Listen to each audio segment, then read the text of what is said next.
"Nobody touches that bike," Grizzly Kane said. "Nobody, you understand me? Not until somebody can tell me why the hell it screams." The room went dead quiet. 360 men.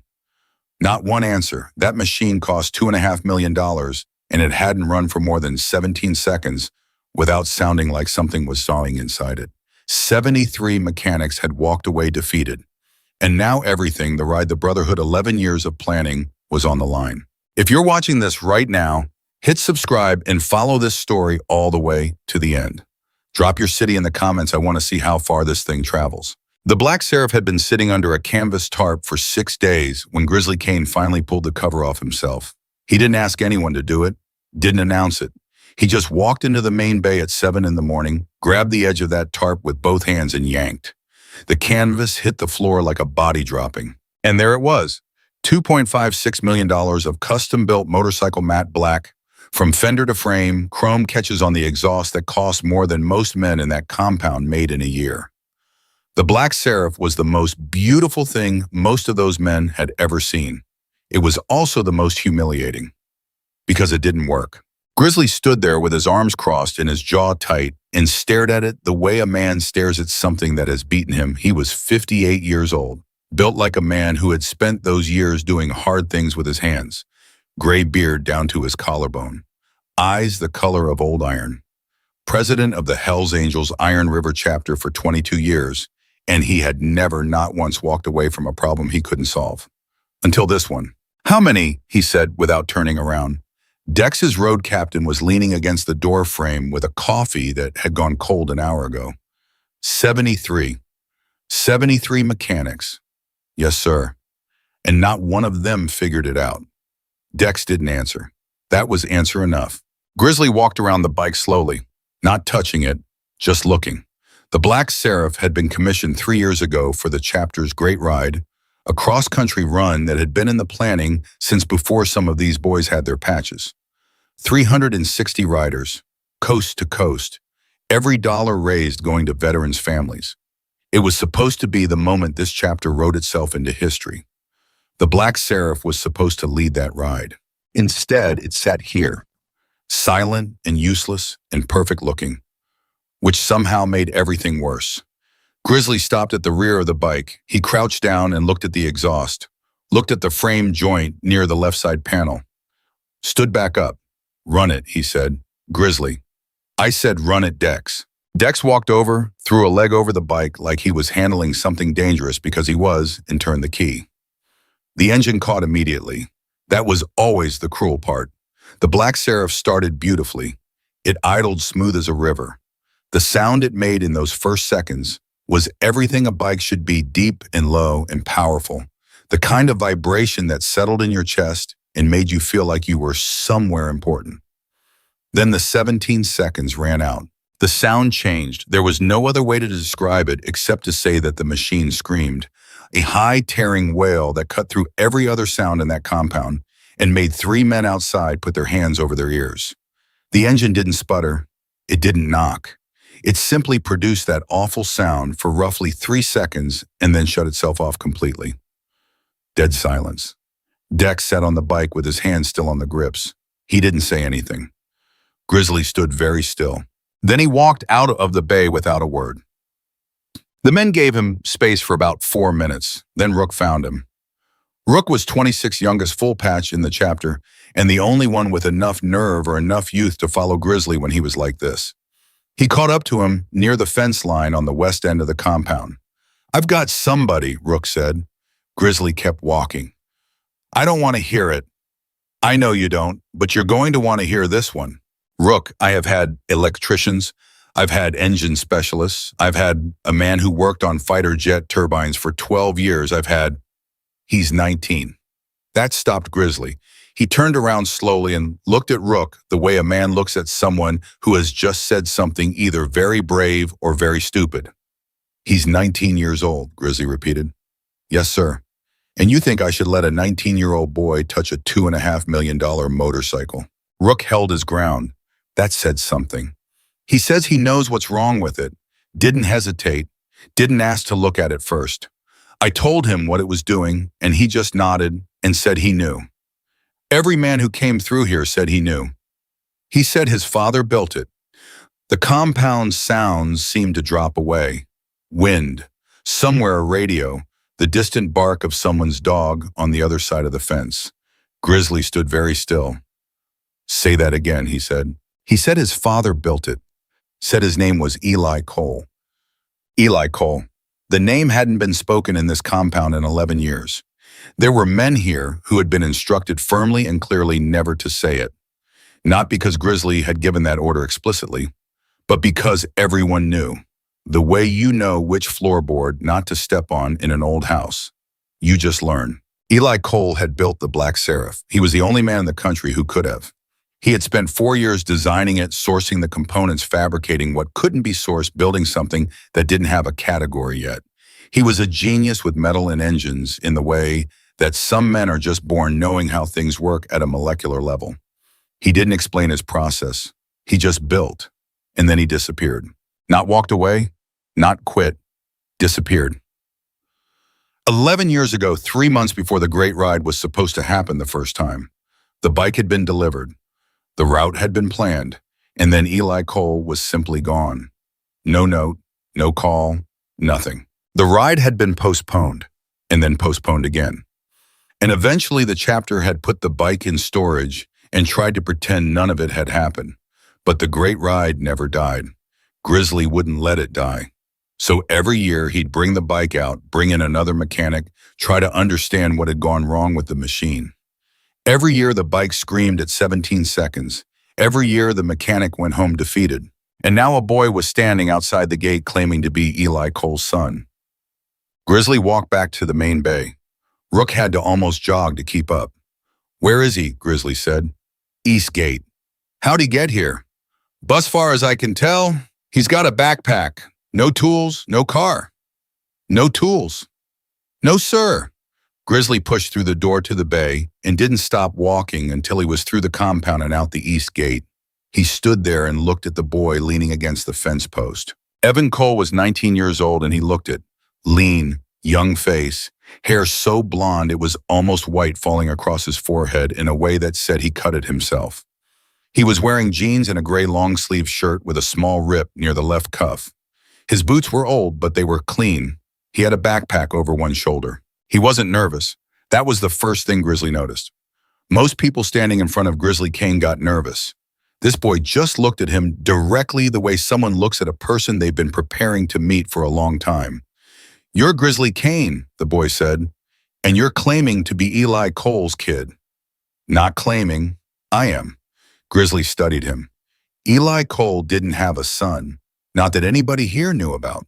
Evan nodded slowly like he'd expected that. He kept a lot of things separate, kept me separate, said it was safer. He paused. I didn't understand what he meant until I was older. Where's your father now? Something moved across the boy's face. Not grief exactly, something that had already been through grief and come out the other side into something harder. I don't know, he said. Nobody does, that's why I'm here. Grizzly looked at him for a long moment. You said you know what's wrong with the bike. I do. Every specialist in this country has looked at that machine. They were looking at the wrong thing, Evan said. They were looking at the engine. The problem isn't the engine. The east gate was standing open. Behind Grizzly, 3 members of the chapter had drifted over to watch. Nobody said anything. Come with me, Grizzly said.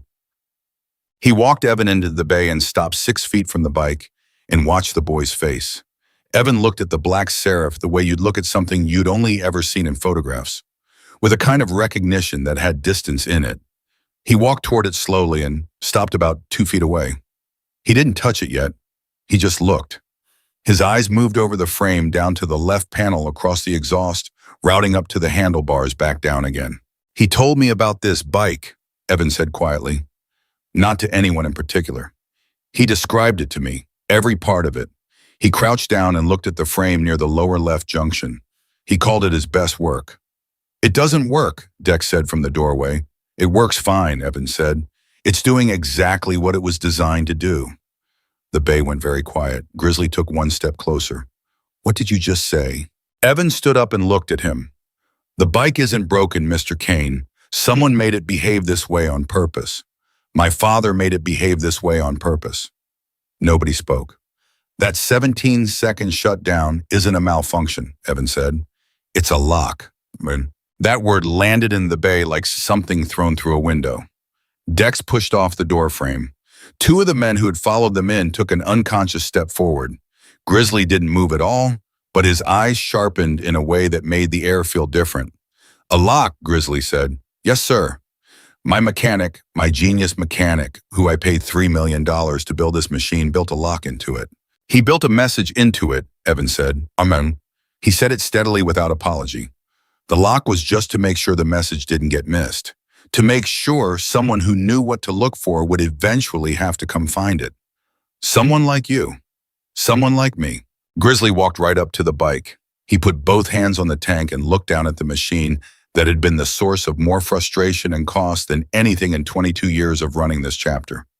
Then he looked up at the boy. You've got 72 hours, he said. You prove it.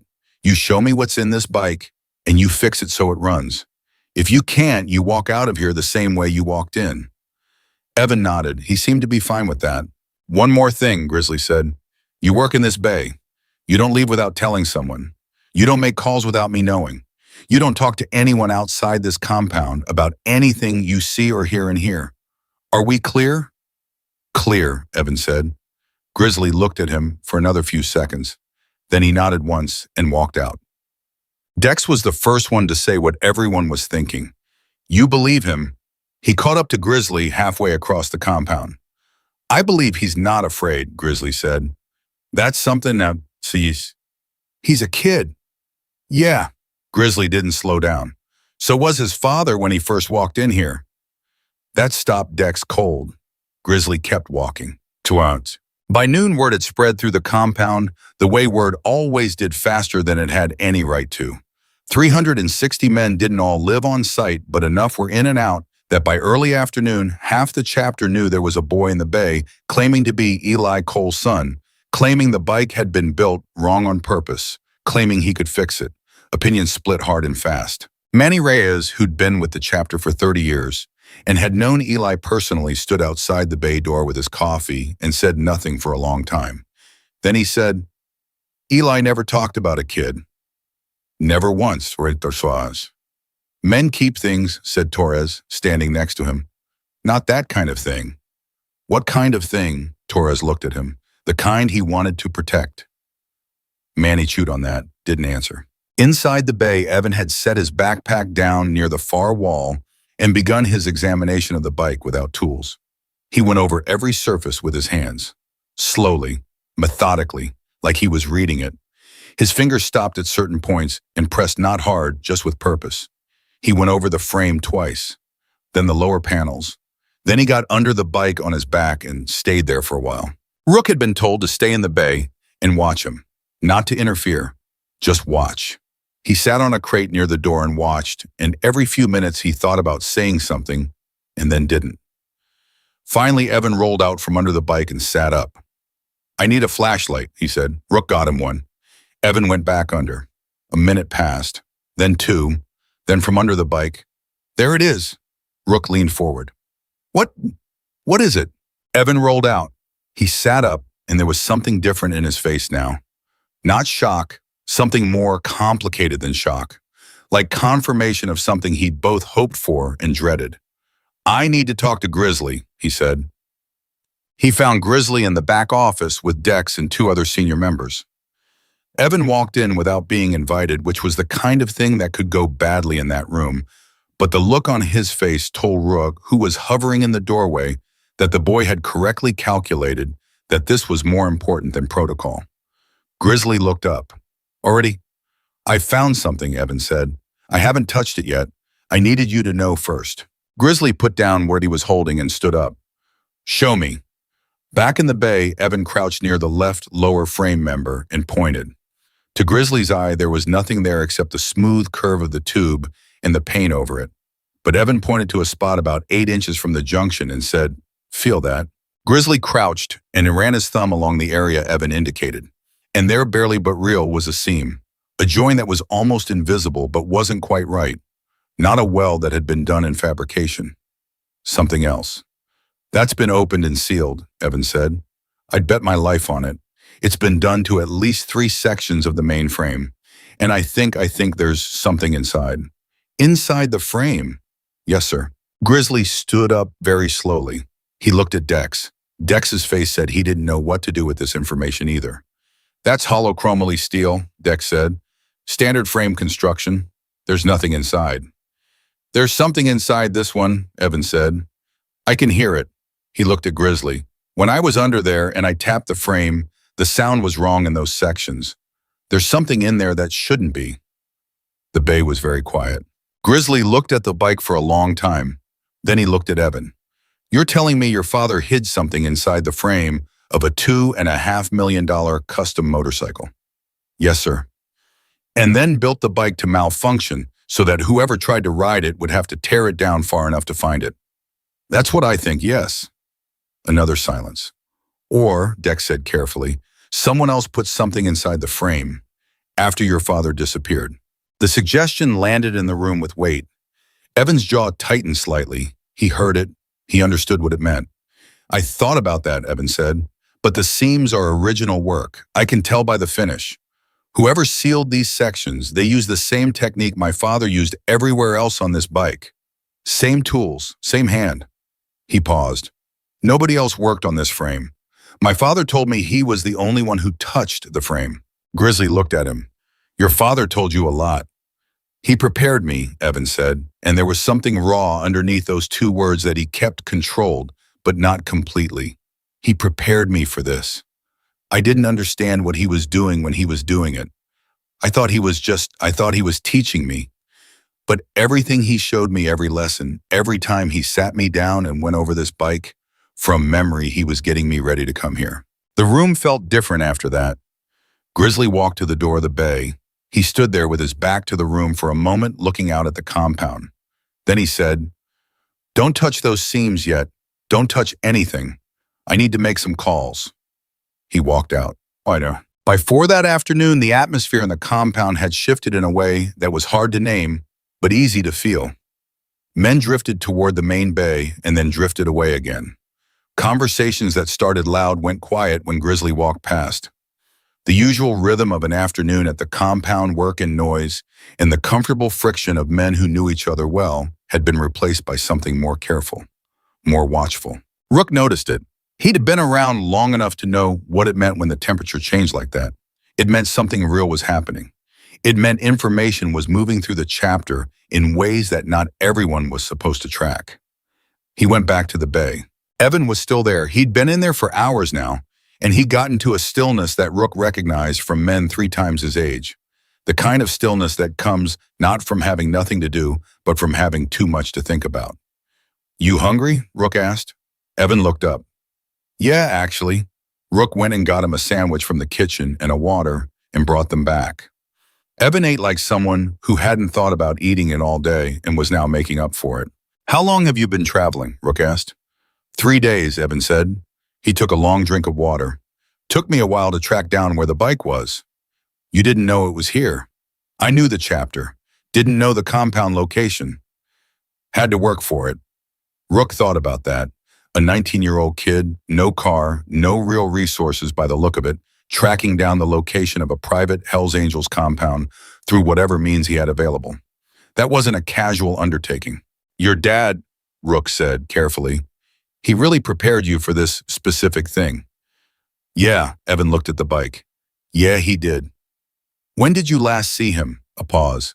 Evan set down what was left of the sandwich. 5 years ago, I was 14. He put me on a bus and gave me an address in Oregon.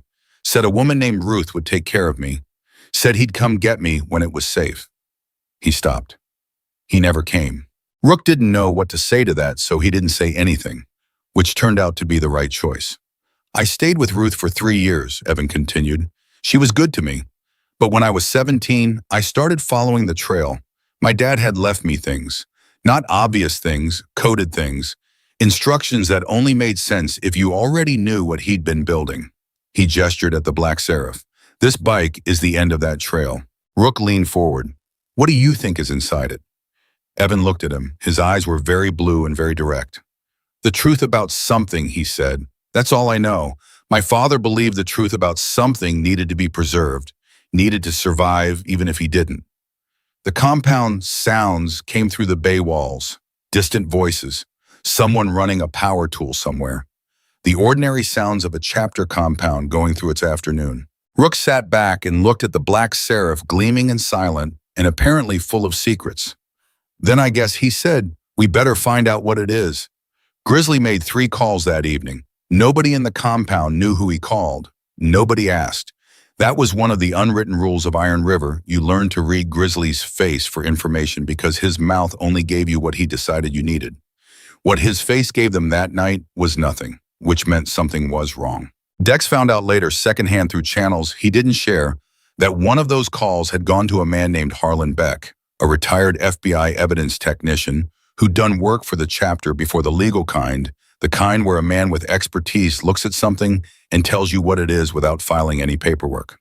The second call went to a lawyer in Phoenix. The third call, nobody ever identified. What mattered was that by 7 that evening, Grizzly had come back to the bay with a decision. "Open it," he said. Evan looked up from the notebook he'd been writing in a small, spiral-bound thing he'd pulled from his backpack, already half filled with diagrams and notations in handwriting, so small it was almost illegible.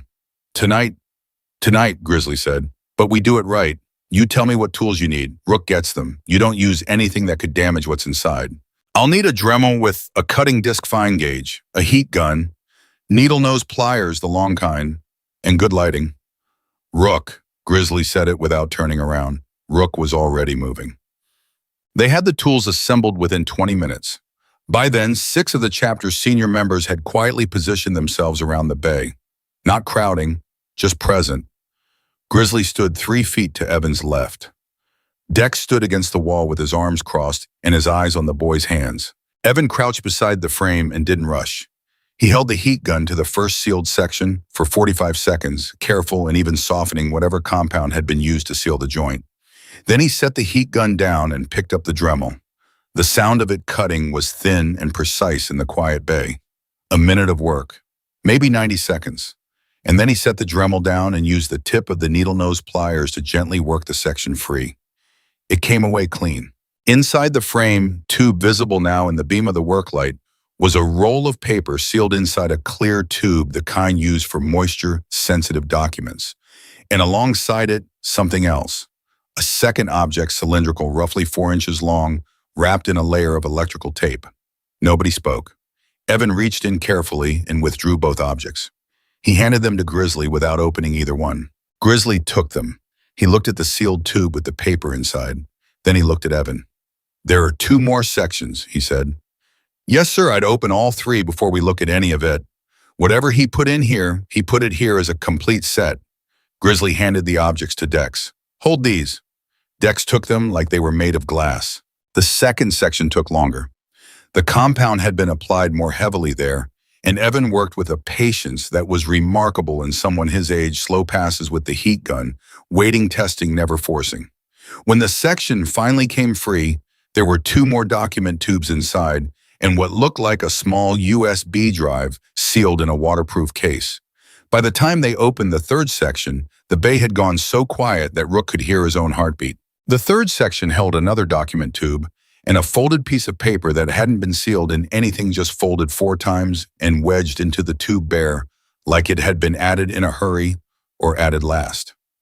Evan took that one and held it, but didn't unfold it. Grizzly watched him. "What's that one?" "I don't know," Evan said, but his voice had tightened in a way that said he suspected, and that he wasn't sure he was ready. "Open it," Grizzly said gently. Evan unfolded it. It was a letter, handwritten, 3 pages front and back in the same cramped, precise handwriting as the notebook Evan had been working in. The same hand, unmistakably. Evan's hands were completely steady. His face wasn't. He read it standing up right there in the bay in front of 6 senior members of the chapter and Grizzly Kane, and nobody said a word for the 3 minutes it took him to get through it. When he finished, he folded it back along the same creases slowly and held it against his chest for a moment. Then he said, "He's alive." The bay erupted, not loudly. These weren't men who erupted loudly, But the energy in that room shifted so fast and so hard that Rook actually took a step back without meaning to. What? Dex's voice was sharp. He's alive, Evan said again. His voice had gone very controlled, which meant the opposite was happening underneath. Or he was when he wrote this. He says he's been hiding. He says he had to disappear because of what he found out while he was building this bike. Evan pressed his fingers flat against the letter. He says there are people who would have killed him for what's in these documents. And he says he stopped. What does he say? Grizzly's voice was low and even. Evan looked at him. He says he's sorry. He says he watched me get on that bus from down the street.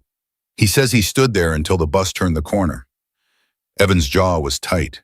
He says he's been watching from a distance for years, that he couldn't come back, that the only way to keep me safe was to stay away. The silence that followed was the kind that has weight to it. Grizzly walked to the stool near the workbench and sat down. For a moment, he looked every one of his 58 years. He put his elbows on his knees and his hands together and stared at the floor. Then he looked up at Evan. What did he find? What's in the documents? I don't know yet, Evan said. The letter says the documents explain everything, but I need the ones in the sealed tubes. I need to read all of it together in order. He left instructions on how to read it. He looked at the objects Dex was holding. He numbered the tubes. Dex looked down.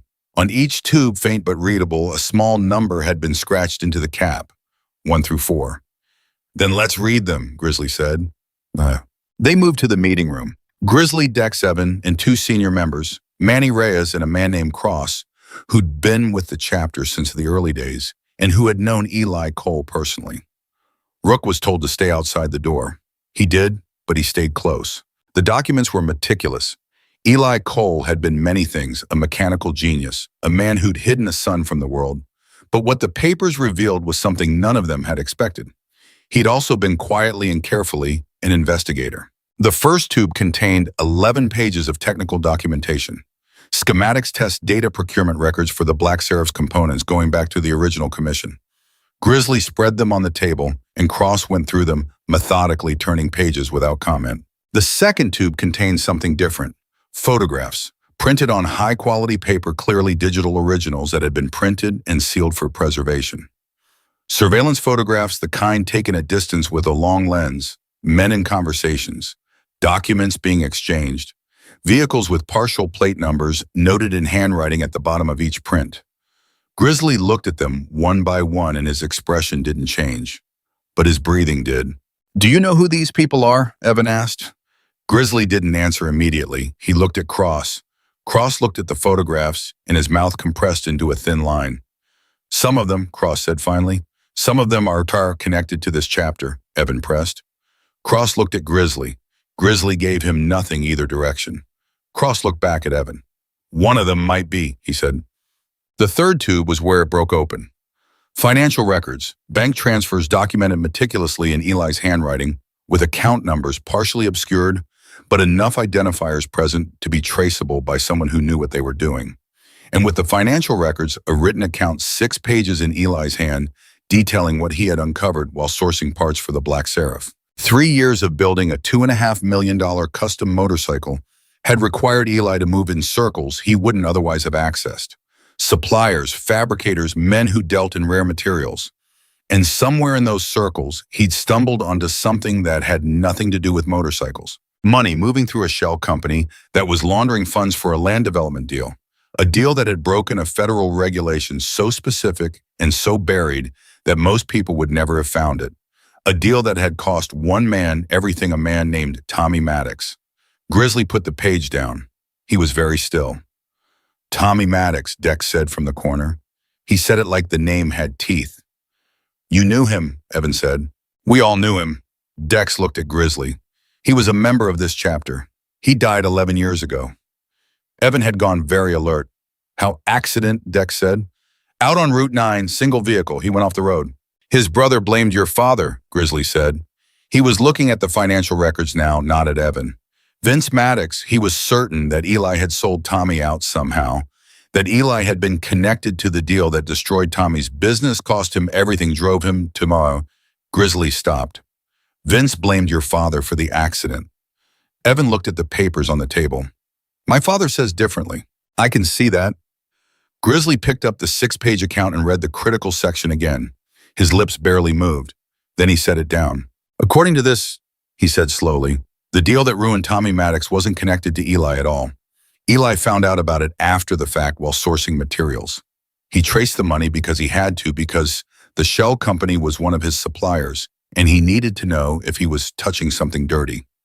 He says he tried to reach Tommy. He says Tommy wouldn't talk to him. Because Tommy already suspected him, Cross said quietly. Or Dex said, because someone told Tommy to suspect him. That sentence sat on the table like the 6th document. Evan looked up. Someone in this chapter. Nobody answered, which was an answer. Rook heard the voices change through the door. Not what was being said, just the register of them. Lower, slower, the way men talk when they're handling something that could break. He checked his phone. 9:47 p.m. The compound had quieted down outside. Most of the men who didn't live on site had gone home hours ago. The ones who lived here were in their quarters or the common area.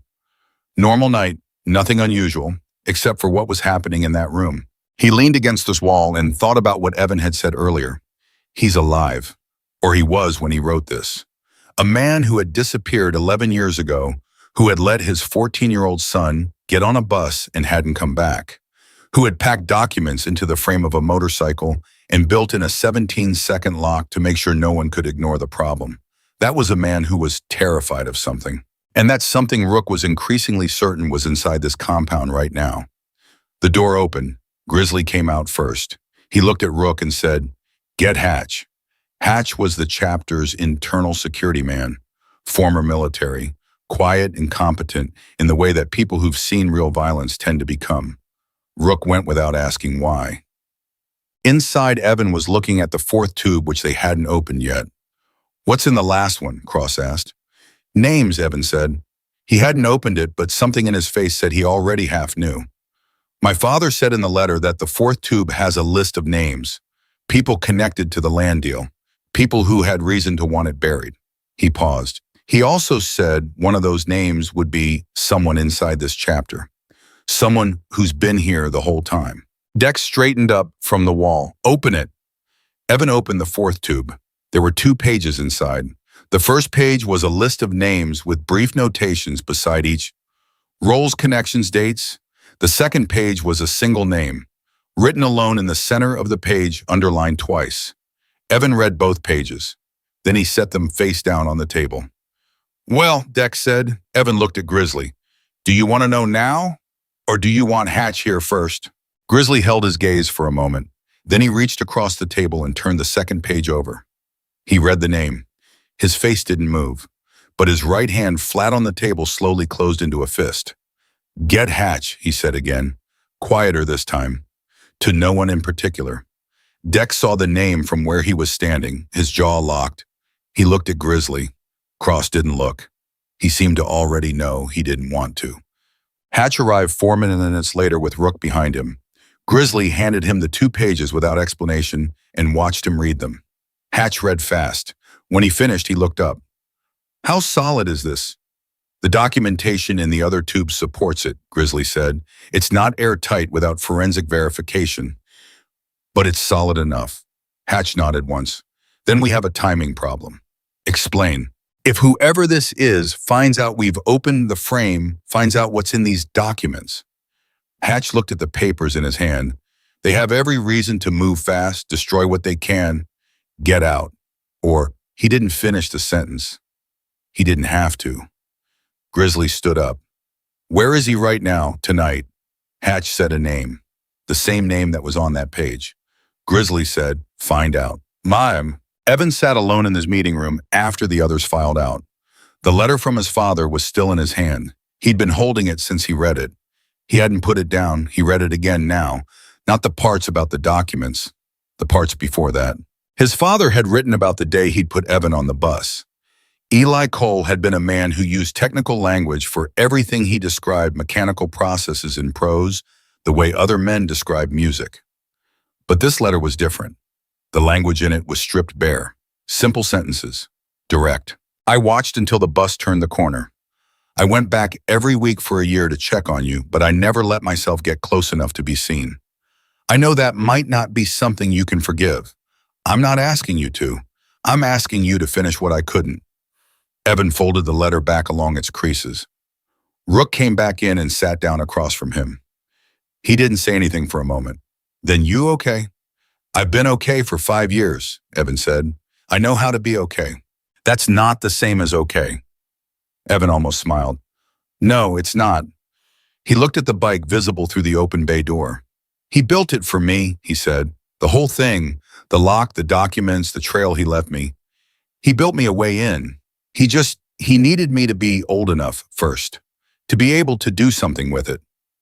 That's a hell of a thing, Rook said. Yeah. They sat with all that for a moment. The name on the page, Rook said carefully. Is it someone you know? I don't know anyone here, Evan said. I only got here this morning. He looked at Rook. But my father knew him. That's in the letter. He says he trusted him once. Rook felt something cold move through him.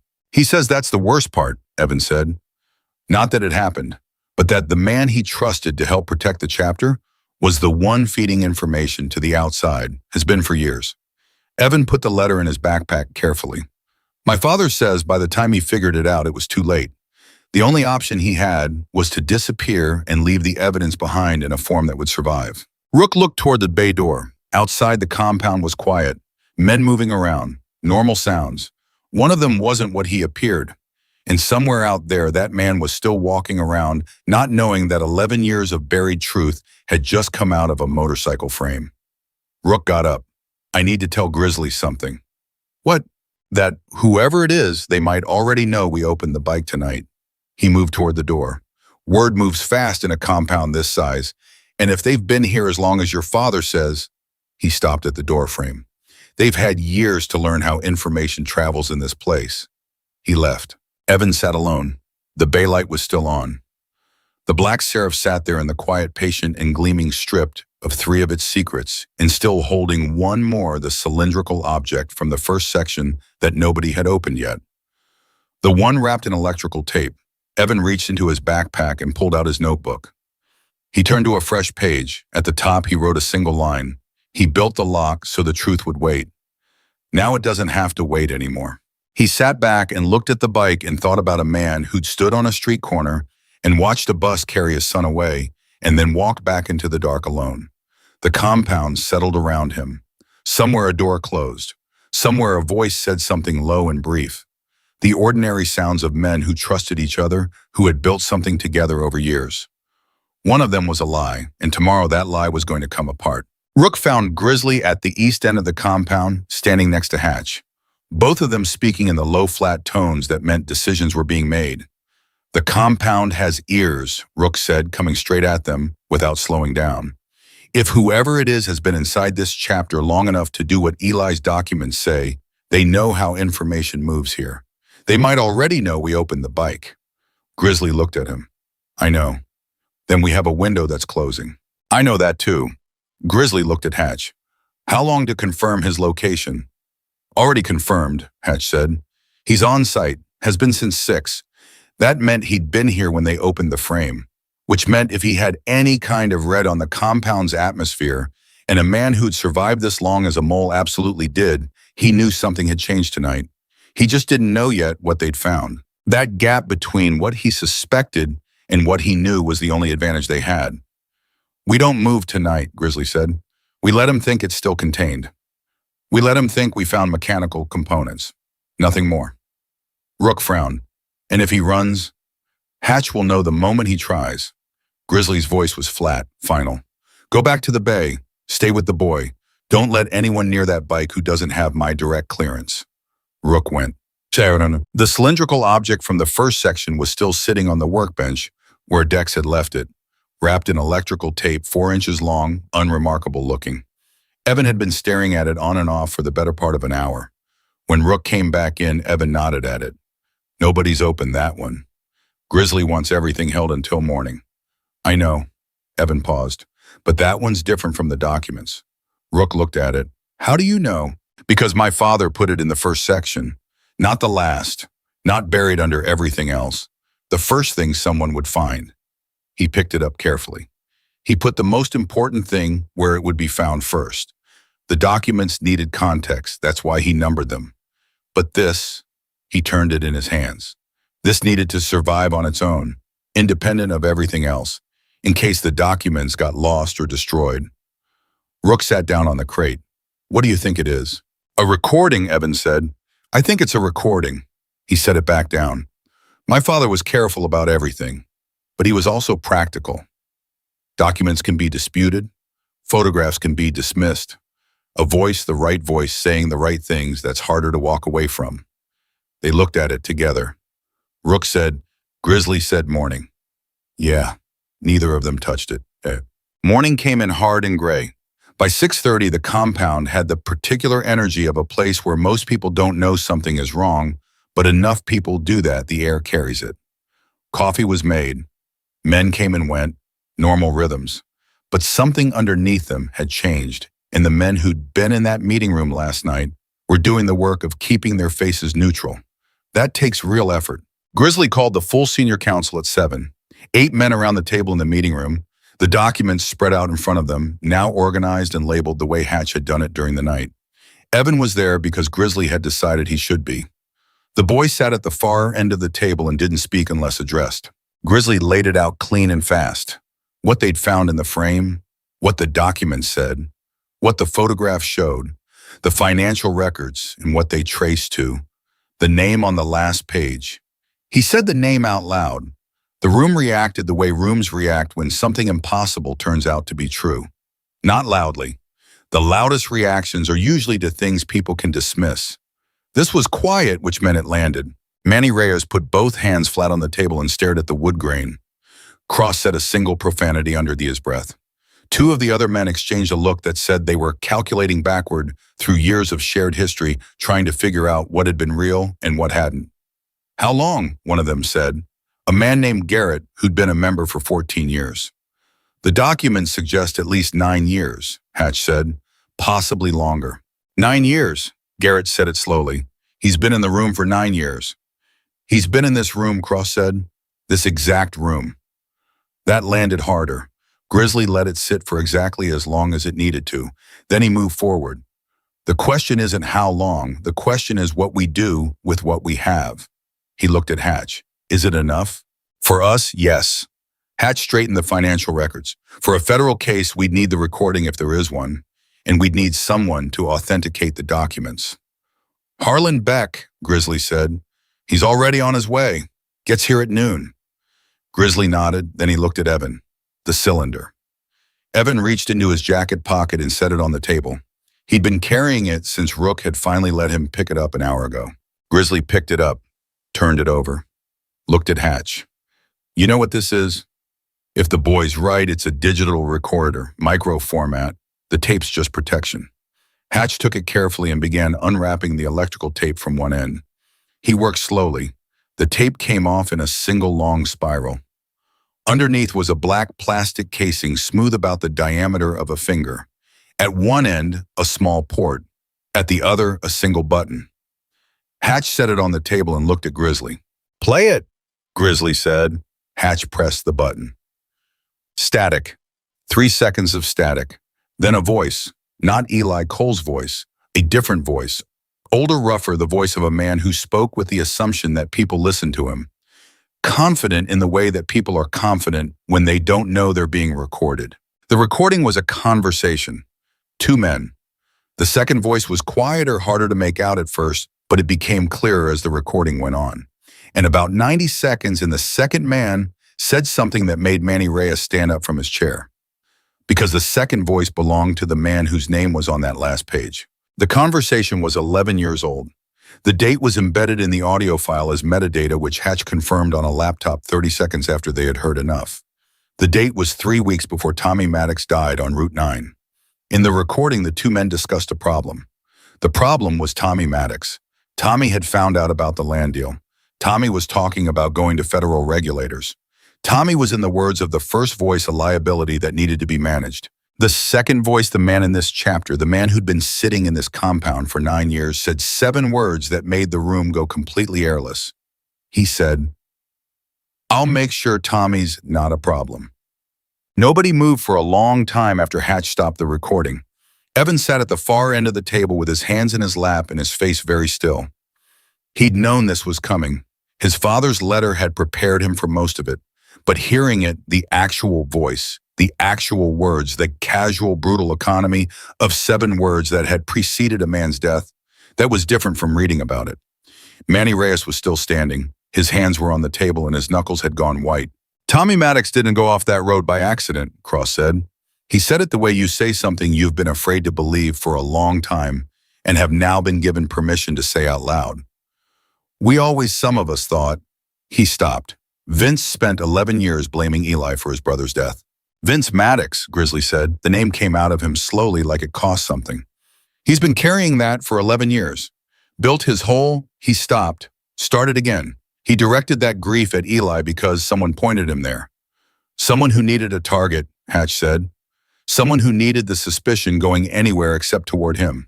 The man whose name was on the page had done 2 things 11 years ago. He had been part of whatever had happened to Tommy Maddox.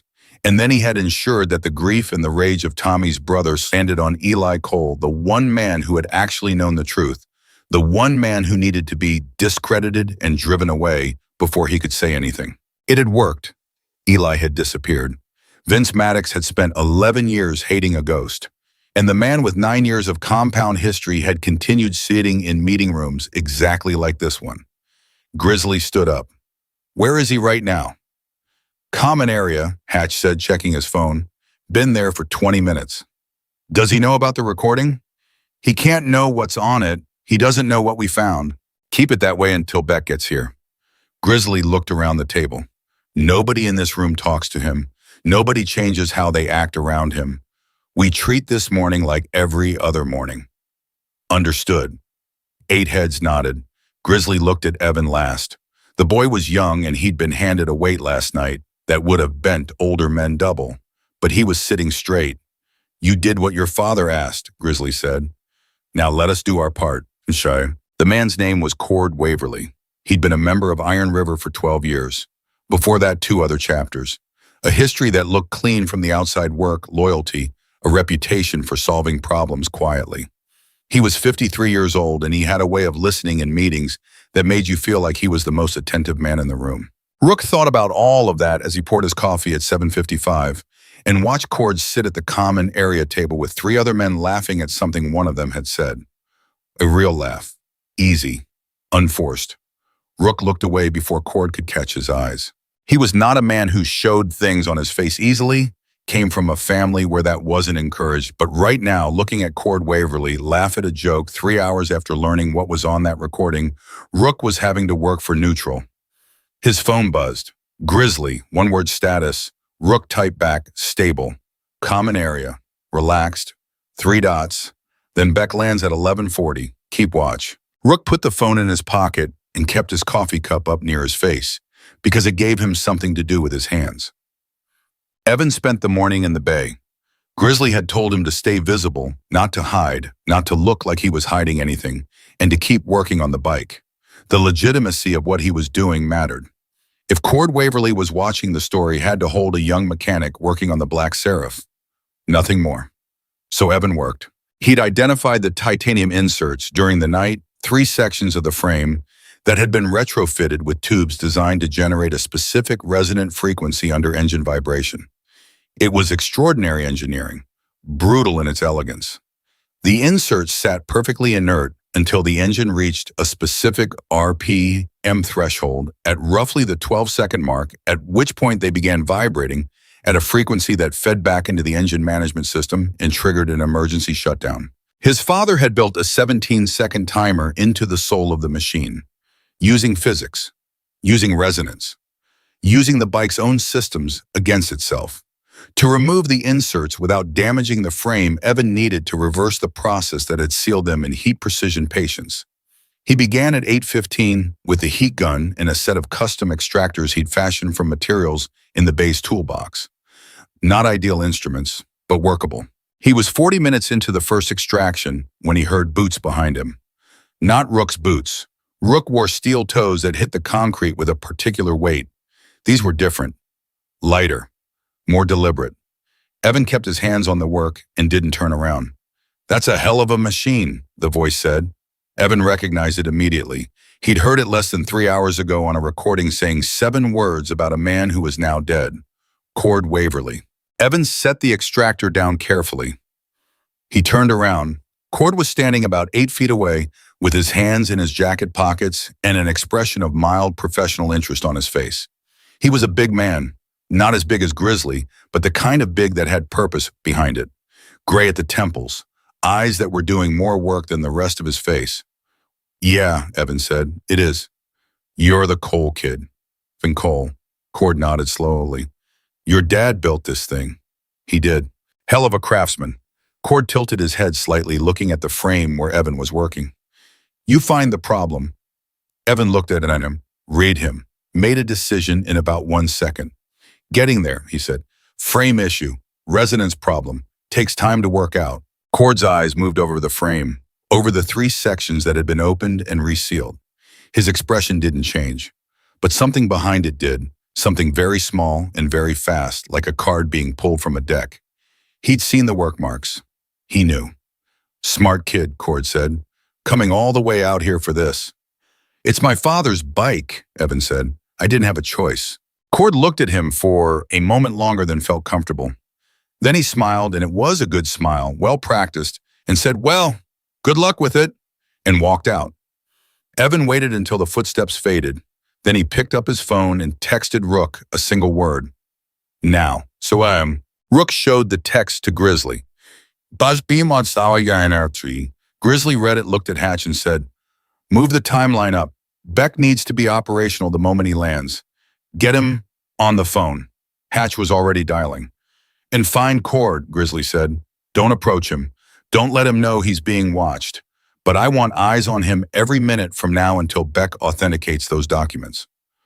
"What if he moves for the bike?" Rook said. "Then we stop waiting," Grizzly said. Cord Waverly went back to his quarters. He was there for 11 minutes. When he came out, he'd changed his jacket.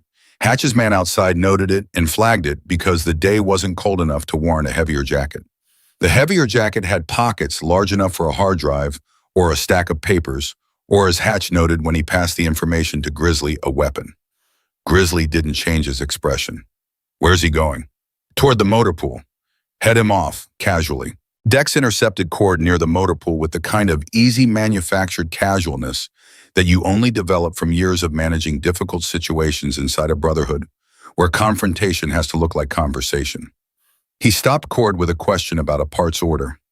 Kept him talking for 4 minutes about nothing, while behind them Hatch went through the motor pool and confirmed that Cord's personal vehicle, a gray pickup, was still there. But the glove box had been opened recently. Hatch could tell from the compartment latch which Cord kept locked and which was now not quite fully closed. Something had been moved, or something had been retrieved. Beck landed at 11:40 as scheduled. By 12:15, he was in the meeting room with the documents spread out in front of him and a set of magnifying equipment that he'd brought in a hard case. He worked fast, and he worked quiet the way men do when they understand that time is part of the problem. At 12:50, he looked up.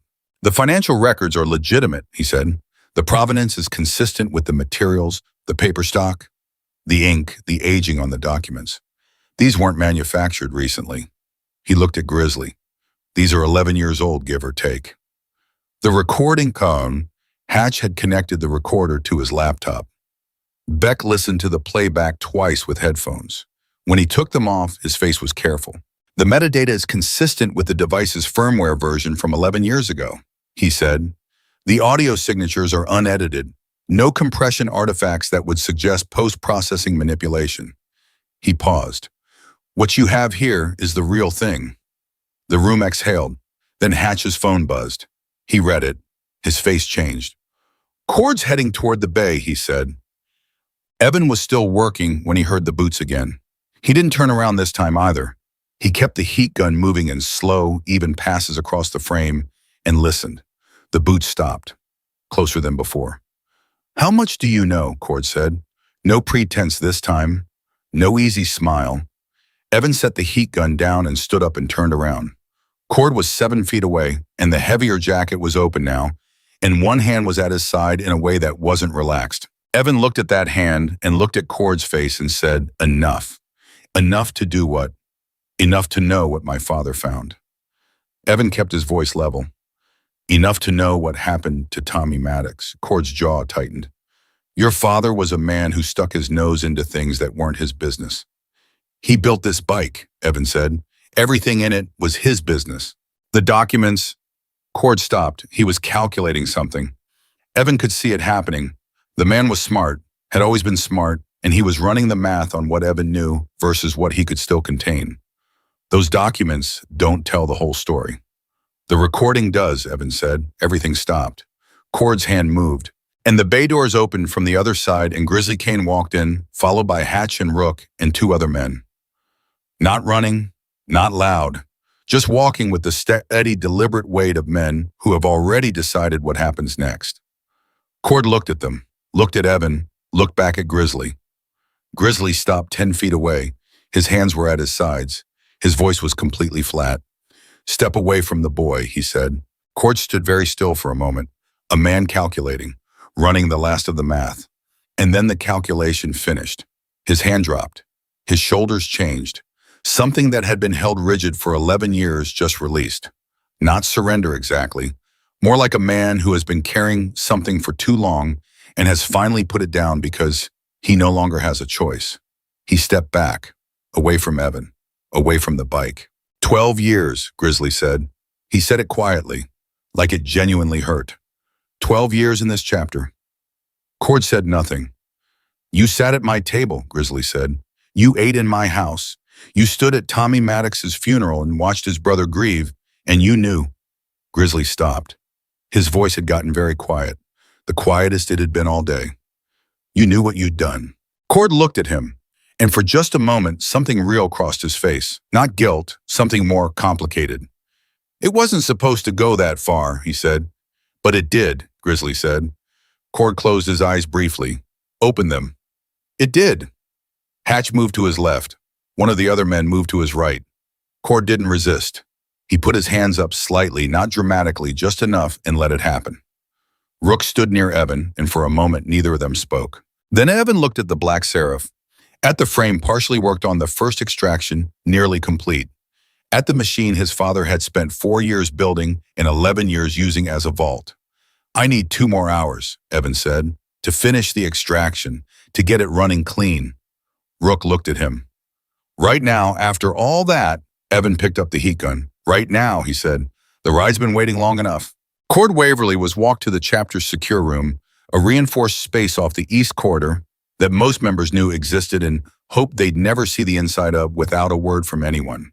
Hatch locked the door. 2 men posted outside, clean and quiet, the kind of thing this chapter had learned to do without making it a spectacle. The compound didn't know yet. The men going about their morning still thought this was a normal day, with a young mechanic working on a famous broken bike. Grizzly needed it to stay that way for a few more hours.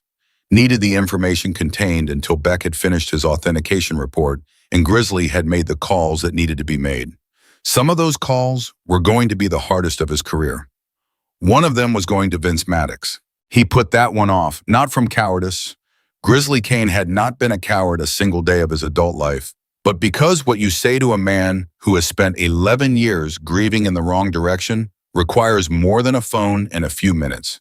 It requires sitting across from him, looking him in the eye, letting him hit you with the weight of it if that's what he needs. Grizzly had known Vince since before Tommy died. They hadn't spoken in a decade. Vince had made his feelings about the chapter clear when he left, not just about Eli Cole, but about all of them, for not delivering justice, for protecting Eli, for letting a murderer walk free inside the Brotherhood. Except Eli hadn't been a murderer. Eli had been a witness, and the actual man responsible had been shaking Vince's hand at Tommy's funeral. Grizzly sat in his office with that knowledge and let it be as ugly as it was. Then he got up and went back to work. Evan had both remaining inserts out by 2 in the afternoon. The extraction took everything he had, not physically though. That was part of it, crouched under the frame with tools that weren't designed for the job, working millimeter by millimeter to preserve the frame's integrity.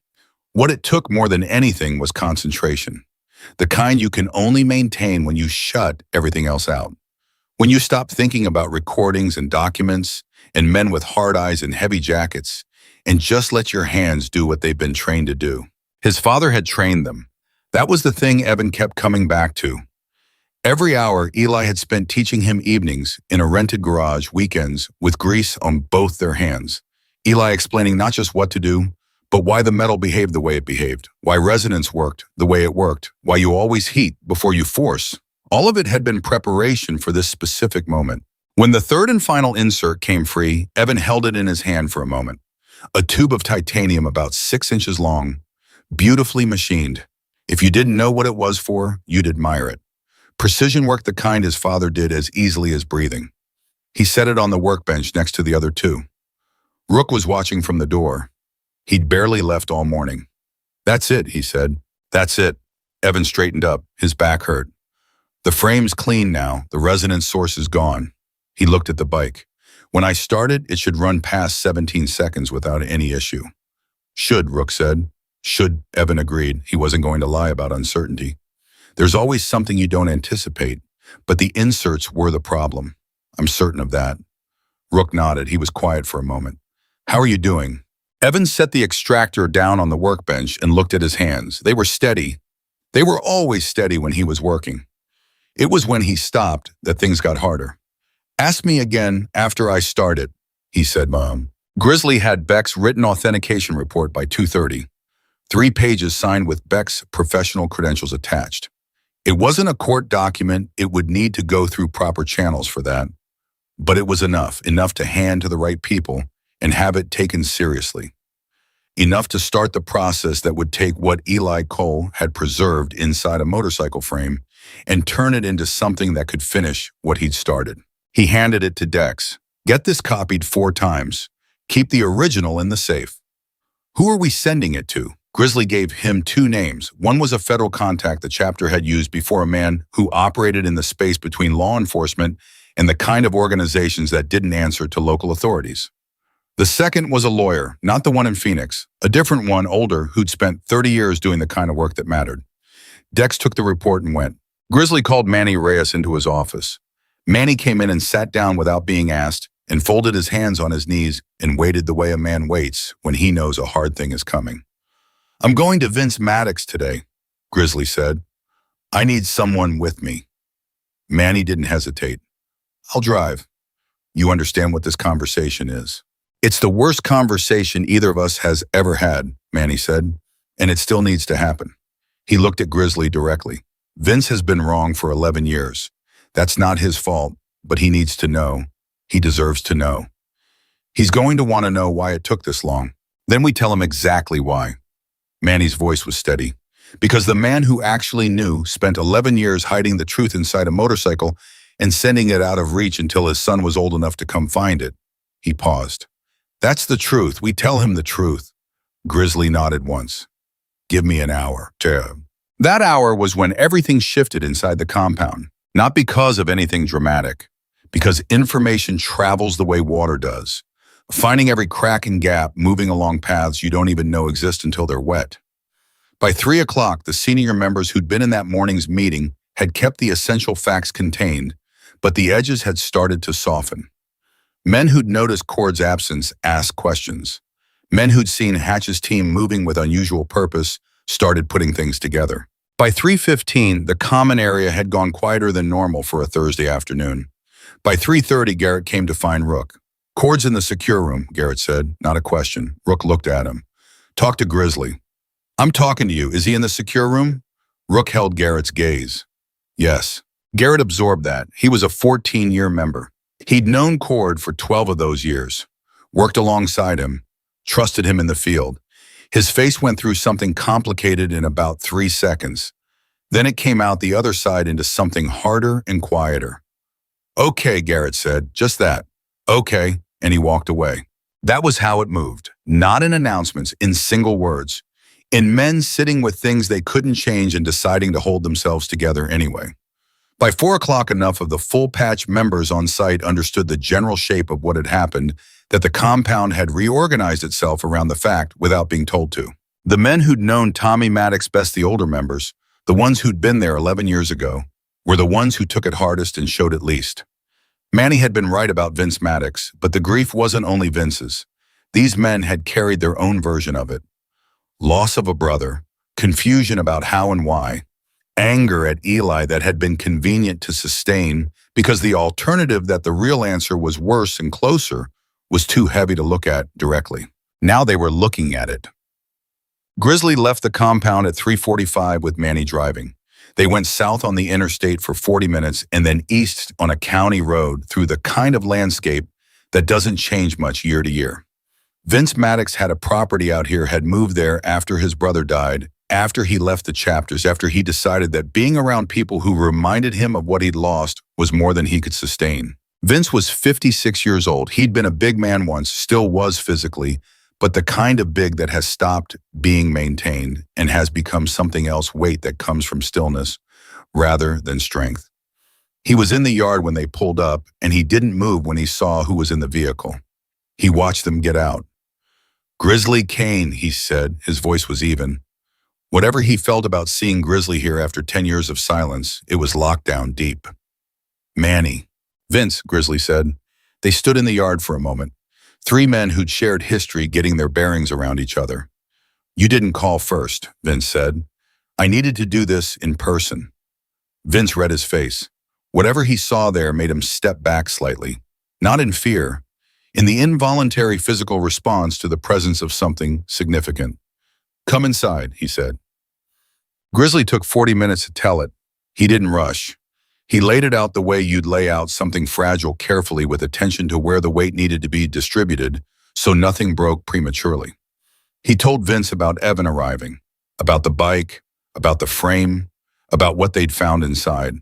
Then he told him what the documents said about Tommy. Vince sat across from them at a kitchen table with his hands wrapped around a coffee mug that had gone cold before Grizzly even started talking. He didn't interrupt. He didn't ask questions. He listened the way a man listens when he understands that what he's hearing is going to change the shape of something permanent. When Grizzly finished, the kitchen was quiet for a long time.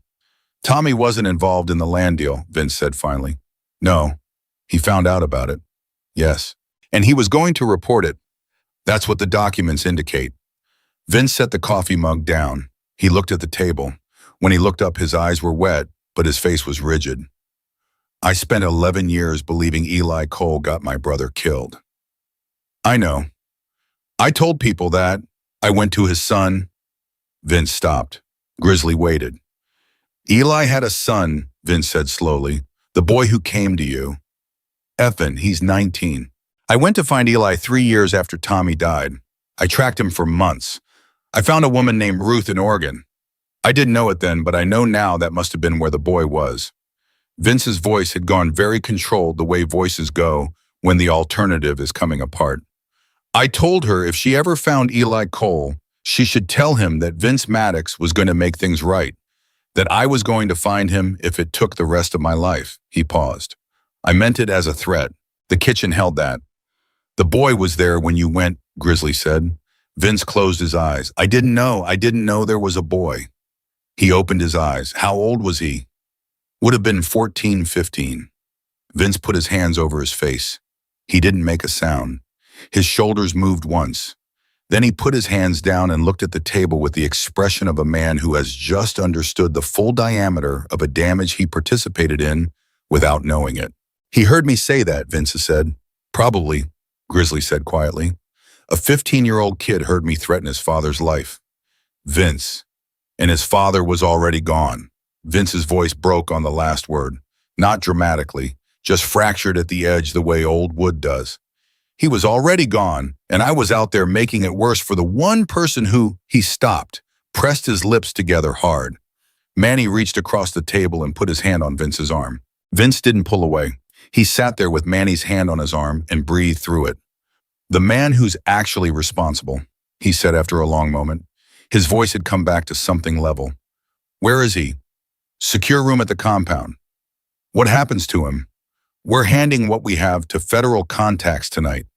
Beck authenticated everything. The recording alone." Grizzly paused. "It won't just be us handling this." Vince nodded slowly. "Good." He looked at Grizzly. I want to be there when it happens.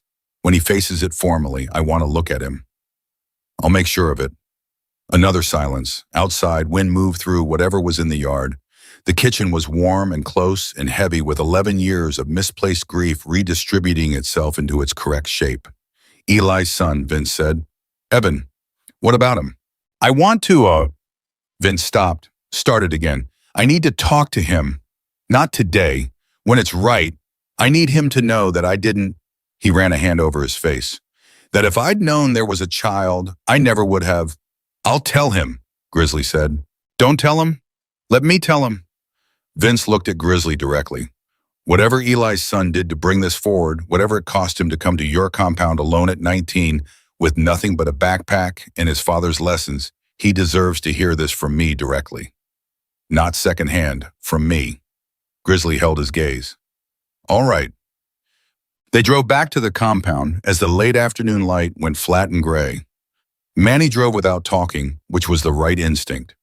Grizzly sat in the passenger seat and thought about Eli Cole, about a man who had built something magnificent and dangerous and true, and then sealed the truth inside it and handed it to his son through years of careful preparation and sent him out into a world where a grief-driven man was looking for him. Evan had walked into this compound yesterday morning with a backpack and no tools and the specific fearlessness of someone who has spent years getting ready for a single moment. He hadn't known everything. He'd known enough. His father had given him enough. Grizzly thought about what kind of man does that. What kind of man spends 11 years in hiding, watching his son grow up from a distance, leaving a trail of lessons and encoded instructions and one final masterwork of engineering, all so that the truth survives even if he doesn't? The answer wasn't comfortable. It was the answer you get when you look at someone who loves something, a person, a brotherhood, a principle more than he loved his own safety, more even than he loved proximity to the thing he was protecting. Eli Cole had loved his son the way a man loves something when he's afraid of destroying by holding too close. Grizzly had known men like that, not many, but enough to recognize what it cost. His phone buzzed. Hatch. He read the message. His jaw tightened. Turn around, he said. Manny looked at him. What? Turn around now. Get back to the compound. Manny pulled a U-turn on the empty county road without another question. What happened? Grizzly was already calling Hatch back. Talk to me. Hatch's voice was flat and fast. Cord got out of the secure room. We don't know how yet. He's on site somewhere. We can't locate him. The bike, Grizzly said immediately. Rook's there. The boy. A half-second pause. Rook's there, Hatch said again, which wasn't the same as saying Evan was safe. Lock down the compound, Grizzly said. Nobody in or out. I'm 12 minutes away. He ended the call. Manny had the accelerator down already. Cord got loose, Grizzly said. Manny said nothing. His hands tightened on the wheel. He's going for the bike, Grizzly said. He knows the documents are already authenticated. He knows the recording is in our hands. The only thing he can still do... Grizzly stopped. The only thing Cord could still do was damage the bike badly enough to create doubt, to muddy the timeline of when the frame was opened, to make it possible to argue that the documents had been planted after the fact that the authentication was arranged, that a grieving boy and a chapter president had constructed a narrative together using fabricated evidence. It was a long shot. With Beck's report already existing, it was a very long shot. But desperate men don't calculate odds. They calculate action.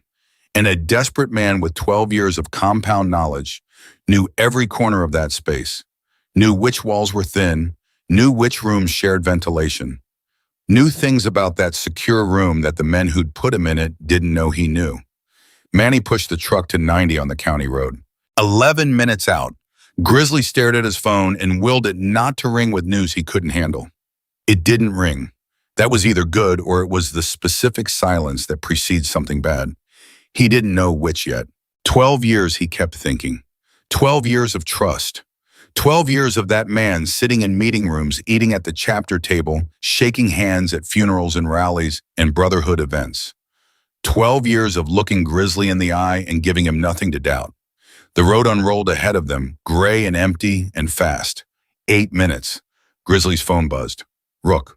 One sentence. He's in the bay. I'm with the boy. Hurry. Rook had heard the ventilation panel drop before he saw anything.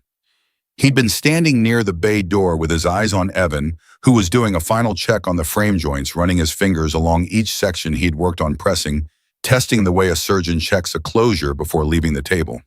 The compound outside had the lockdown stillness of a place that knows something is wrong, but doesn't know where the wrong thing is yet. Then the panel dropped. A metallic clang from the back wall, and Cord Waverly came through the gap between the storage shelving and the secondary tool rack, moving fast for a man who'd spent the last several hours in a locked room. Rook put himself between Cord and Evan in the same motion he used to stand up. Cord stopped. He was breathing hard. His jacket was torn at the shoulder from whatever he'd done to get through the ventilation route. His face had shed everything that wasn't essential. No easy smile, no manufactured calm, nothing left except the specific focus of a man who has run out of options and is operating entirely on what remains. "Move," Cord said. "No, Alama," Rook said. Cord looked past him at Evan, at the bike, at the 3 titanium inserts sitting on the workbench like evidence, which is exactly what they were. His jaw worked. "You don't understand what those documents do," he said. "You don't understand who else is connected to this. You think it's just me. You think handing that to federal contacts ends with one man. I think that's not my problem," Rook said. "I think my problem is you right now in this bay. People will come after this chapter," Cord said. "People you can't handle. The men connected to that land deal they have reach that goes way past anything your president knows how to deal with." "Then we'll deal with it," Evan said from behind Rook. Cord looked at him. His expression shifted, something almost like regret moved through it, and the regret was real, which made it worse somehow. "Kid, your father understood this. He understood why some things have to stay buried, why he stayed gone. He knew what comes after if you pull this thread." Evan walked around Rook to stand beside him. Not in front, beside. "My father didn't stay gone because he agreed with you," he said. "He stayed gone because he needed time. He needed me to be ready. He needed the evidence to survive long enough to matter." His voice was level and it didn't waver. He wasn't protecting the secret. He was protecting the proof. Cord looked at him for a long moment. "You sound like him," he said quietly. "Good," Evan said. Outside, boots on the compound concrete. Multiple sets, getting closer. Cord heard it. He turned toward the sound and then back to the bike, making one final calculation, the last one running the math on whether he could reach the workbench, grab the inserts, cause enough damage to the documentation chain to create reasonable doubt. His body was already tilting toward the workbench. Rook said, "Don't." Just that, one word. But the way he said it stopped Cord cold. The bay doors opened. Hatch came through first, 2 men behind him. They crossed the bay in 4 seconds, and Cord didn't run. There was nowhere to run. He stood in the middle of the bay between the Black Seraph and the men who had trusted him for 12 years, and he let his hands come up slightly, the same gesture he'd made this morning, surrendering the same way twice in one day, and this time there was no calculation behind it. The math was done. The numbers were final. Hatch put a hand on Cord's arm. Firm. "Come on," he said. Cord looked at the bike one last time, at its clean black frame repaired and sealed, no longer carrying the inserts that had made it scream. At the machine that had defeated 73 mechanics and swallowed 11 years of truth, and had finally in the hands of a 19-year-old with his father's hands and his father's stubbornness given it all back. Then he let Hatch walk him out. The bay went quiet. Rook exhaled. He hadn't known he'd been holding his breath until it left him. Evan stood next to the Black Seraph and put one hand on the tank. Just rested it there. Not dramatic, just contact. The way you touch something real after a long time of it being only a story. "You okay?" Rook asked. "Yeah," Evan said. He looked at his hand on the tank.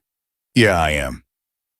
Grizzly arrived 7 minutes later. He came through the compound at a pace just short of running and didn't slow until he was in the bay doorway and could see with his own eyes that Evan was standing and the bike was intact. He stopped, looked at Rook. Rook gave him a single nod. Grizzly walked to Evan. He stood in front of the boy and then looked at him the way you look at someone who has just done something significant.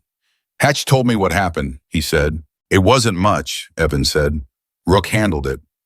Rook tells me you stood beside him instead of behind him." Evan looked at him steadily. It's my father's bike. Grizzly put his hand out. Evan shook it. It was a short handshake, firm and real, and it carried more weight than most handshakes carry. Something transferred in it, not just respect, but acknowledgement of what Evan had done, what he'd carried, what he'd walked into alone. There's someone I need you to talk to, Grizzly said. Not tonight, when you're ready. A man named Vince Maddox. Evan's expression shifted slightly. Tommy's brother. He wants to speak to you. He asked me directly. He said you deserve to hear it from him. Grizzly paused. He didn't know about you. When he was looking for your father, he didn't know there was a son. Evan absorbed that. What does he want to say? I'll let him say it, Grizzly said, but it's nothing you need to be afraid of. Evan nodded once. He looked at the bike. When do we start it? The decision to start the Black Seraph that evening was Grizzly's, and it was made fast. Not because he was impatient. Grizzly had demonstrated over 2 days that he was a man capable of enormous patience when the situation required it, but because the compound needed it. The men who were walking around with the knowledge of what Cord Waverly had been, who were processing 12 years of misplaced trust in Tommy Maddox's actual story, and the arrival of a boy who'd come here alone with nothing and delivered more than any specialist had managed in 11 years, those men needed something to move toward. They needed to hear the bike run. Word went through the compound the way important things do. No announcement, no intercom, man-to-man in doorways and across tables and over phones to the members who lived off-site. By 6 o'clock, more than 100 men had gathered in and around the main bay. By 6:30, when the light outside had gone, the specific amber of a late afternoon turning toward evening, the number was closer to 200 and still growing. 360 men had been the plan for the great ride. Most of them were here. The ones who weren't had gotten calls and were driving. Grizzly stood in the bay with Evan and watched it happen. All those men filling the space, voices, low the hum of a gathering that understood something significant was occurring without needing it explained. Older members stood with their arms crossed and their faces set in the careful neutral of men who feel things deeply and have learned not to advertise it. Younger members were less controlled. Rook caught himself checking his phone 3 times in 10 minutes, not because anything was on it, but because his hands needed something to do. Manny Reyes stood near the wall with 2 of the other senior members who'd known Tommy Maddox personally. They didn't speak to each other. They didn't need to. Garrett was there. He stood in the back and he looked at the bike and his jaw was tight in the way it had been all afternoon, and he wasn't going to let that show any more than it already did. He'd known Cord for 12 years. He was working through what that meant, and he was doing it privately, and that was his right. Cross stood closest to the bike. He was the oldest full-patch member in the chapter, and he'd been in this brotherhood when Eli Cole had first walked into a compound with engine grease on his hands and a mind that worked differently from everyone around him. Cross had liked Eli, had trusted him, had grieved in his own way when Eli disappeared, and the story the chapter told itself was the one Cord had helped engineer. Now Cross looked at the bike and he looked at the boy standing next to it, and he nodded once to himself, or to Evan, or to Eli Cole, wherever that man was, and that was everything he had to say. Grizzly spoke to the compound before the start. He didn't give a long speech. That wasn't who he was. He stood in front of 240 men, the rest still arriving, filtering in through every entry point, and he told them 3 things.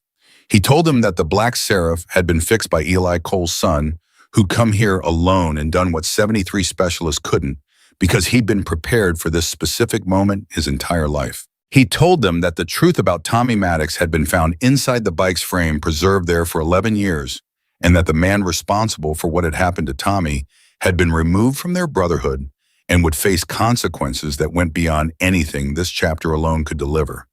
And he told them that the great ride was back on, 30 days out, coast to coast. 360 men, every dollar going to the veterans' families it had always been meant for. The compound didn't cheer. These weren't men who cheered easily, but the sound that moved through that gathered crowd, a low collective exhale, voices affirming, the hands moving to grip shoulders and arms, was something more than a cheer. It was a brotherhood recognizing itself after a long time of being something less than what it was supposed to be. Grizzly stepped back. He looked at Evan. Evan looked at the bike. He threw a leg over the black seraph and settled into the seat and sat there for a moment with his hands on the grips and his feet flat on the ground. He wasn't performing anything. He was just present. In the moment that his father had spent 11 years building toward, in the compound his father had worked inside on the machine, his father had called his best work. He reached forward and turned the key. The engine caught.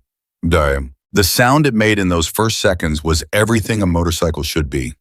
Every man in that bay felt it in their chest, that deep low, completely, even idle, that said this machine was not fighting itself, was not building toward something bad, was simply running the way it had always been designed to run. 10 seconds. Nobody moved. Nobody breathed too loud. 12 seconds. The point where the inserts would have begun their resonance, where the frequency would have started building toward that shutdown wail. 15 seconds. Rook realized he had his hands pressed flat against his thighs without meaning to. 17 seconds. No scream, no shutdown, no wail of something dying inside the machine. Just the engine running smooth and even and powerful the way a $2.5 million custom motorcycle built by a genius sounds, when every piece of it is finally doing exactly what it was made to do. 18 seconds, 20, 25. The compound came alive. Not wildly, not chaos, but the sound that 240 men make when something they'd stopped believing in proves itself real. It rose from the bay and moved through the compound walls and out into the evening air. And it was the kind of sound that doesn't need a translation, that means the same thing in any language. It's real, it works. It's finally done. Evan let the engine run for 90 seconds. Then he reached forward and turned the key back and the bay went quiet. He sat on the bike for a moment and watched for a moment with his hands in his lap. Then he stood up and stepped back and looked at the black seraph the way you look at something you've finished, not with relief exactly, but with the particular quiet that comes after a long effort reaches its end. Cross was the first one to reach him. The old man put both hands on Evan's shoulders and didn't say anything, just held them there for a moment looking at the boy. Then he nodded and stepped back. Manny was next, then Garrett, who shook Evan's hand with both of his and said quietly, "Tell your father the bike is ready." And Evan said just as quietly, "I will," which was the only answer that made sense and the truest one available. The federal contact arrived the next morning. Two men understated the kind of government presence that makes no effort to be visible. They spent 4 hours with Grizzly and Hatch and Beck's written report and the recording and the documents. They left with copies of everything, the originals staying in the chapters safe per an agreement that took 90 minutes to negotiate. Cord Waverly was transferred to a facility that Grizzly didn't ask the name of. He didn't resist. He'd stopped calculating the previous evening, somewhere between the bay and the secure room, and whatever lived on the other side of that in a man like Cord, whatever remains when the maneuvering is finished, had settled into something that looked, at least on the outside, like acceptance. The land deal connections the federal men followed went in 4 directions. 3 of them were significant. One of them was very significant. Grizzly didn't know the details and wasn't told them which was the agreement. The chapter had delivered the evidence. What happened to the evidence was now in a world that operated by different rules. What mattered to the chapter was what happened inside it. Evan met Vince Maddox 4 days after the bike ran. Grizzly arranged it on neutral ground, not the compound, not Vince's property. A diner halfway between the kind of place where nobody looks at who's sitting in which booth, and the coffee comes without anyone asking if you want it. Rook drove Evan there. He offered to come in and Evan said no, and Rook understood. Vince was already there when Evan arrived, sitting in the back booth with his hands wrapped around a mug, the same posture Grizzly had described from the kitchen table 4 days ago. A big man occupying his space carefully like he'd learned not to take up too much room. Evan sat down across from him. They looked at each other, 2 people connected by a dead man and a living one, and 11 years of damage that had moved through both their lives in different directions. Vince spoke first. "I don't know where to start," he said. "Start anywhere," Evan said. "I came to find you once." Vince's voice was steady, but it cost him. "Oregon. I didn't know you were there. I was looking for your father." The woman Ruth. "I know," Evan said. "I was in the house." Vince closed his eyes. "I was 15, Evan said. "I heard what you said through the screen door." He looked at Vince directly. "I was scared, but I understood it. You thought my father killed your brother." "I was wrong." Vince opened his eyes. "I was completely wrong, and I pointed that at a 15-year-old boy who'd already lost his father, and He stopped. His jaw worked. There's no way to fix that, I know that. I'm not here asking you to forgive it. Then what are you here for, Evan asked. Not hard, genuine. Vince looked at him. To tell you that your father was a good man, that I know that now, that whatever he cost himself to preserve the truth, whatever it cost him to stay away from you, he did it because he understood that the truth about Tommy was the only thing that could eventually give my brother back to me correctly. Vince's voice had gone rough at the edges. He gave me Tommy back. Not alive, but true. He gave me the real story of my brother's life and death instead of the false one. He pressed his lips together. Your father did that. I want you to know that I understand what he did. Evan sat with that for a moment. Outside the diner windows, the morning moved by. Ordinary Thursday traffic. The world doing what it does while people in booths and diners sort through the weight of things. He never stopped thinking about Tommy, Evan said finally. He told me once I was maybe 11, he told me that the worst thing you can do to a man is let him be remembered wrong. He looked at Vince. I didn't understand what he meant then. I do now. Vince nodded. His eyes were wet, and he wasn't hiding it, and that was fine. What happens to you now, he asked. After this, where do you go? Evan looked out the diner window. Grizzly offered me work, he said, at the compound. Legitimate work. The chapter runs a restoration shop. He wants someone who can handle the kind of custom work my father did. He paused. I said I'd think about it. Are you going to say yes? Evan almost smiled. I'm going to say yes. Vince nodded. Good, he said. You should be somewhere that knew your father. They sat for another hour. The coffee came and went and came again.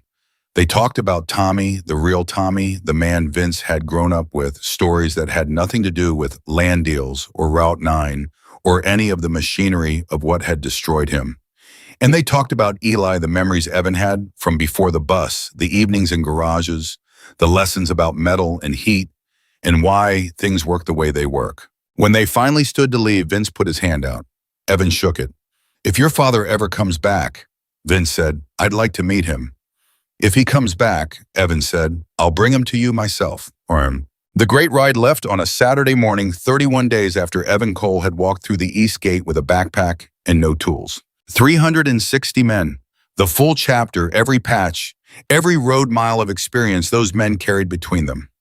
The convoy stretched longer than most people expected when they saw it from the side of the road. Not just the bikes, but what they represented, the years of planning and the grief and the wrong beliefs that had finally been corrected and the right ones that had been restored. The Black Seraph led. Grizzly rode it himself. He'd asked Evan if that was all right, and Evan had said yes without hesitating.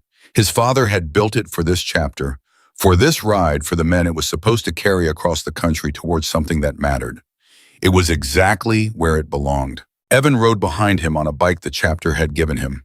Not loaned, given a machine that was older and simpler and needed work that Evan was already planning in his head the way his father had always done it, thinking 3 steps ahead of where the metal currently was. When the convoy rolled out of the compound gates and the sound of 360 motorcycles filled the morning, that low collective thunder that you feel before you hear it, that moves through the ground and up through your feet and into your chest, Evan felt something release in him that had been held tight for 5 years. Not grief leaving, grief doesn't leave, but grief finding its correct shape, the shape it has when you understand what the person you lost was doing while they were gone and you find out it was something worthy of them.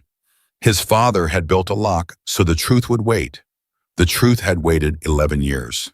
And on a Saturday morning with 360 engines turning over in the gray early light, the Black Seraph at the head of the line, and his father's work finally running clean and free, the wait was over. Some things get buried, some things are meant to be found, and the men who build the path to finding them, the ones who disappear into the distance and leave their sons a trail of lessons and locked machines and love encoded in metal, those men don't vanish.